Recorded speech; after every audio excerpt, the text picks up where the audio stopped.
সকল শিক্ষার্থী বন্ধুদেরকে জানাই আন্তরিক শুভেচ্ছা ও অভিনন্দন। আজ আমি তোমাদের জন্য নিয়ে চলে এসেছি West Bengal state university BA minor second semester history general স্টুডেন্টদের জন্য অত্যাধিক গুরুত্বপূর্ণ ইম্পর্টেন্ট কিছু প্রশ্ন। আমি তোমাদেরকে হিস্টোরি অফ ইন্ডিয়া মানে এই সিলেবাস থেকে এমন কোনো প্রশ্ন বাদ দিইনি যেগুলি তোমাদের পরীক্ষায় আসতে পারে। তো সাজেশনটি তোমরা দেখো, 10 মার্কস এবং 5 মার্কসের আনসার আমি তোমাদেরকে বিস্তারিত বলে দিয়েছি। প্রথম হচ্ছে গুপ্ত যুগের ইতিহাস রচনার উপাদান হিসেবে গুপ্ত মুদ্রার গুরুত্ব কী। সেকেন্ড হচ্ছে সমুদ্রগুপ্তের বিজয় সম্পর্কে একটি সংক্ষিপ্ত টিকা লেখো। থার্ড হচ্ছে গুপ্ত যুগের সমাজ ব্যবস্থা নারীর স্থান নিরূপণ করো। 4 গুপ্ত যুগের ধর্মীয় জীবন সম্পর্কে আলোচনা করো। 5 অজন্তা চিত্রগুলি কেন বিশ্ববিখ্যাত। তারপরে এই অধ্যায়ে তোমার 10 নম্বরের কোশ্চেন হলো গুপ্ত যুগকে কেন সুবর্ণ যুগ বলা হয়, অথবা ভারতের ইতিহাসে গুপ্ত যুগ কেন ধ্রুপদী যুগ হিসেবে বিবেচিত। এটি সুবর্ণ যুগ ছিল এবং এটি কি সুবর্ণ যুগ ছিল? এটা কিন্তু মোস্ট ইম্পর্টেন্ট প্রশ্ন। এটা অবশ্যই তোমরা পরীক্ষায় তৈরি করে যাবে। কী কী দিক থেকে গুপ্ত প্রশাসন ব্যবস্থা মৌর্যদের থেকে পৃথক ছিল। 3 নম্বর 10 নম্বরের প্রশ্ন দেখো, গুপ্ত যুগের সামাজিক ও অর্থনৈতিক জীবনের একটি রূপরেখা দাও। দেন 5 নম্বরের সেকেন্ড ইউনিট থেকে 5 নম্বরের প্রশ্নগুলি তোমরা দেখে নাও। হর্ষবর্ধনের রাজ্য জয়ের একটি সংক্ষিপ্ত বিবরণ দাও। 2 নালন্দা মহাবিহারের গুরুত্ব কী ছিল। সেকেন্ড চ্যাপ্টার থেকে 10 নম্বরের জন্য আমি তোমাদের জন্য 3টে প্রশ্ন রেখেছি। এই 3টে প্রশ্ন থেকে একটা কমন আসবে। শশকের অধীনে একটি আঞ্চলিক শক্তি হিসেবে গৌড়ের উত্থান বর্ণনা করো।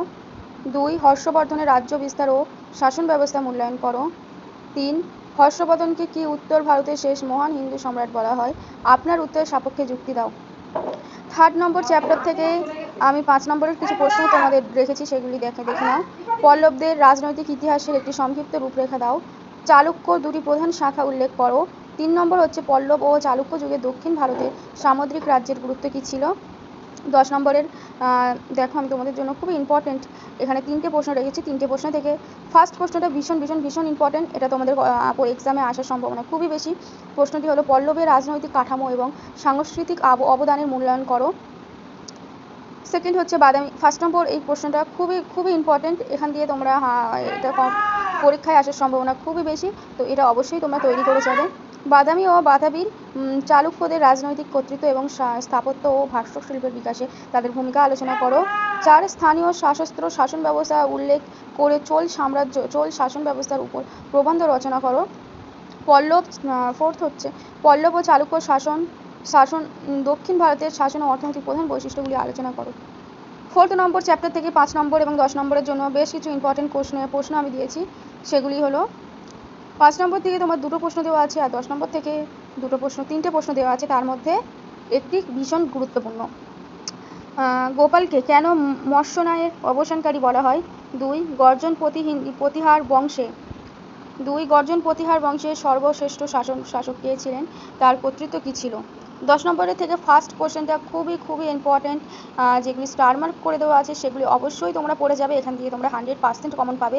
আশা করছি একটি ভিডিওই তোমার পরীক্ষা প্রস্তুতির জন্য যথেষ্ট, কেননা এই ভিডিওয় এমন কোনো প্রশ্ন দেওয়া নেই যেগুলি তোমার পরীক্ষার কোশ্চেনের বাইরে। যাই হোক, কাকে তুমি রাষ্ট্রকূট বংশের সবচেয়ে শক্তিশালী রাজা মনে করো এবং কেন।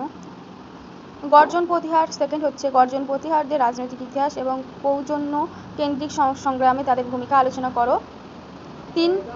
3টে ভীষণ ইম্পর্টেন্ট। আচ্ছা, তোমরা আমার নোটসগুলো যেগুলো দেখবে স্টার মার্ক করা আছে ওগুলো কিন্তু খুব ভালোভাবে ফুটিয়ে পড়বে, কারণ সেগুলো পরীক্ষায় আসার সম্ভাবনা খুবই বেশি।